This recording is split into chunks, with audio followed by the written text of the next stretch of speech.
Greetings to all. It is our pleasure to be able to participate in this Malta International Conference. The title of our action research is Reimagining Learning Experience through Project-Based Learning to Enhance Pupils' English Language Learning. Our team member consists of Madam Lim Ai Teng, Madam Lin Susan, and I myself, Tong Shiwi. We are from SJKC Yuk Choi Lahadatu. During the COVID-19 pandemic, we found that it was really challenging to deliver our lesson online. We have to prepare a lot of teaching and learning materials. We also have difficulties to interact with the pupils using online platforms such as WhatsApp. There were less response from the pupils and they only sent short messages. We also worried that we could not conduct classroom-based assessment and we could not assess the pupils' progress from time to time. One of the issues of concern was we hardly assessed the productive skills, which were the writing and speaking skills. We also found out that our lessons were not engaging. There was lack of interaction between the teachers and pupils. Therefore, to address these issues of concern, we decided to conduct Project-Based Learning, PBL, online. The research focus are plan a PBL to increase the engagement and improve English language proficiency, and also assess the pupils effectively and systematically. The general objective for this research is to enhance the English proficiency level of pupils through PBL. There are two specific objectives for this research, which are to improve the pupils' ability in speaking and writing through PBL, and also to provide opportunities for pupils to display variety of presentations in classroom-based assessment systematically and meaningfully. The target group for this research consists of 30 Year 6 pupils from the mixed ability classroom. There were weak, average, and high proficiency pupils, and they were mostly Chinese. There were 6 steps in the flow of the project-based learning. The first step was to provide curriculum questions. The second step was to design a project. And the third step was to create a schedule or a timeline, followed by monitoring the progress and assessing pupils' products. Last but not least was to evaluate the presentations and the learning experience of the pupils. The project was entitled Endangered Animals, and it was carried out within the span of 2 weeks. These are the schedule and details of the project-based learning. In the first activity, pupils were required to watch a video and write 3 statements about the endangered animals. In the second activity, pupils were to read the article and answer the comprehension questions. Whereas in the third activity, pupils have to select an endangered animal and search for information. Later on, they have to summarize the information.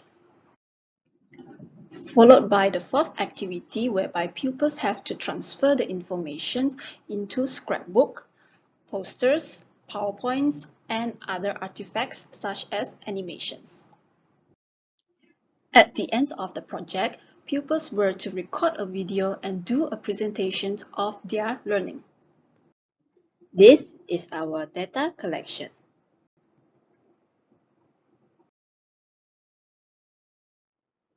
Let's have a look.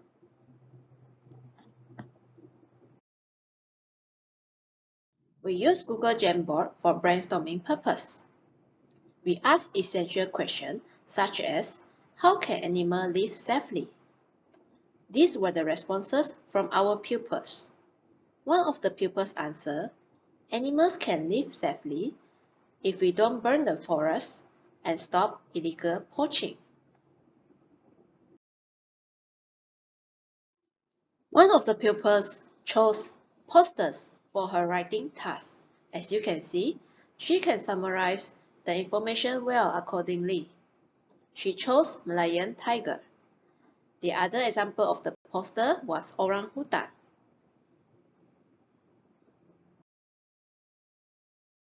The other example of the writing task was scrapbook. As you can see, this was an interactive scrapbook. If we pull the trigger there, the notes will flip through. And if you flip through the scrapbook, there were some pop-up pictures too.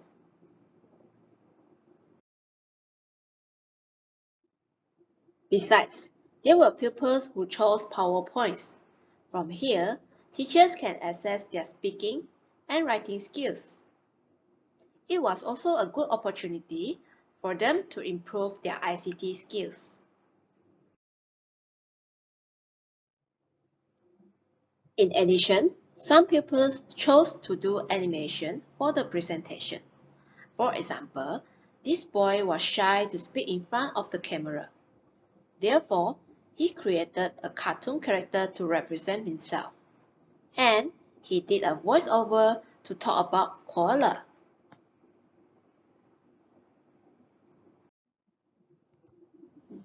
Based on the teacher's reflection, I was quite skeptical at first whether they were able to complete the task. However, I was proven wrong.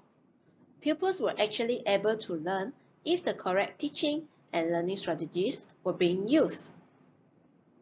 Triangulated with my pupils' reflection, they were able to find information correctly online after the PBL, and also they have improved their ICT skills. They were more concerned about endangered animals too. This is the rubrics for the production of speaking skills in project-based learning.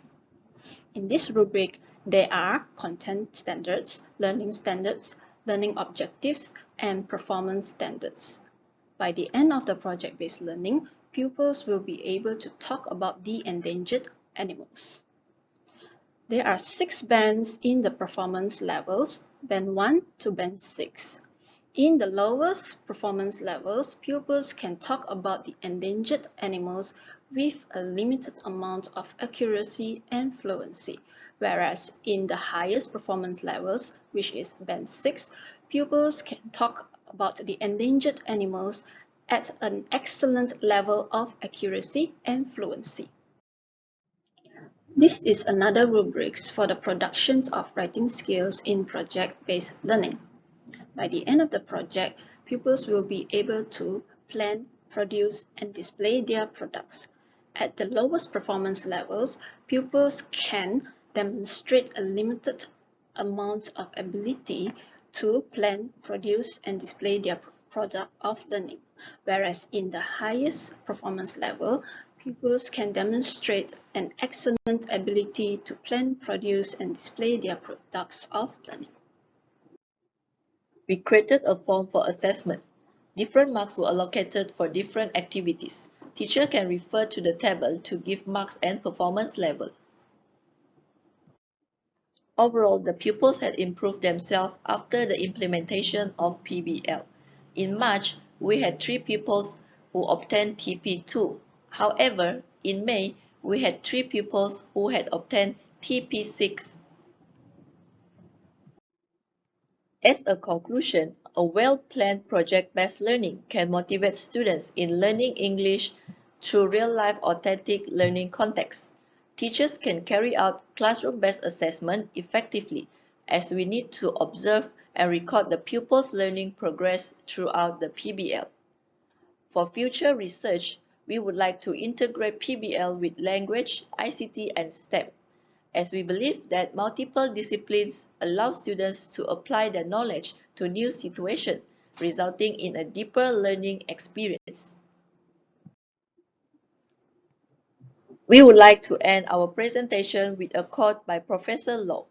The role of all educators in pandemic times is to keep learning going, no matter what and no matter how. That's all from us. Thank you.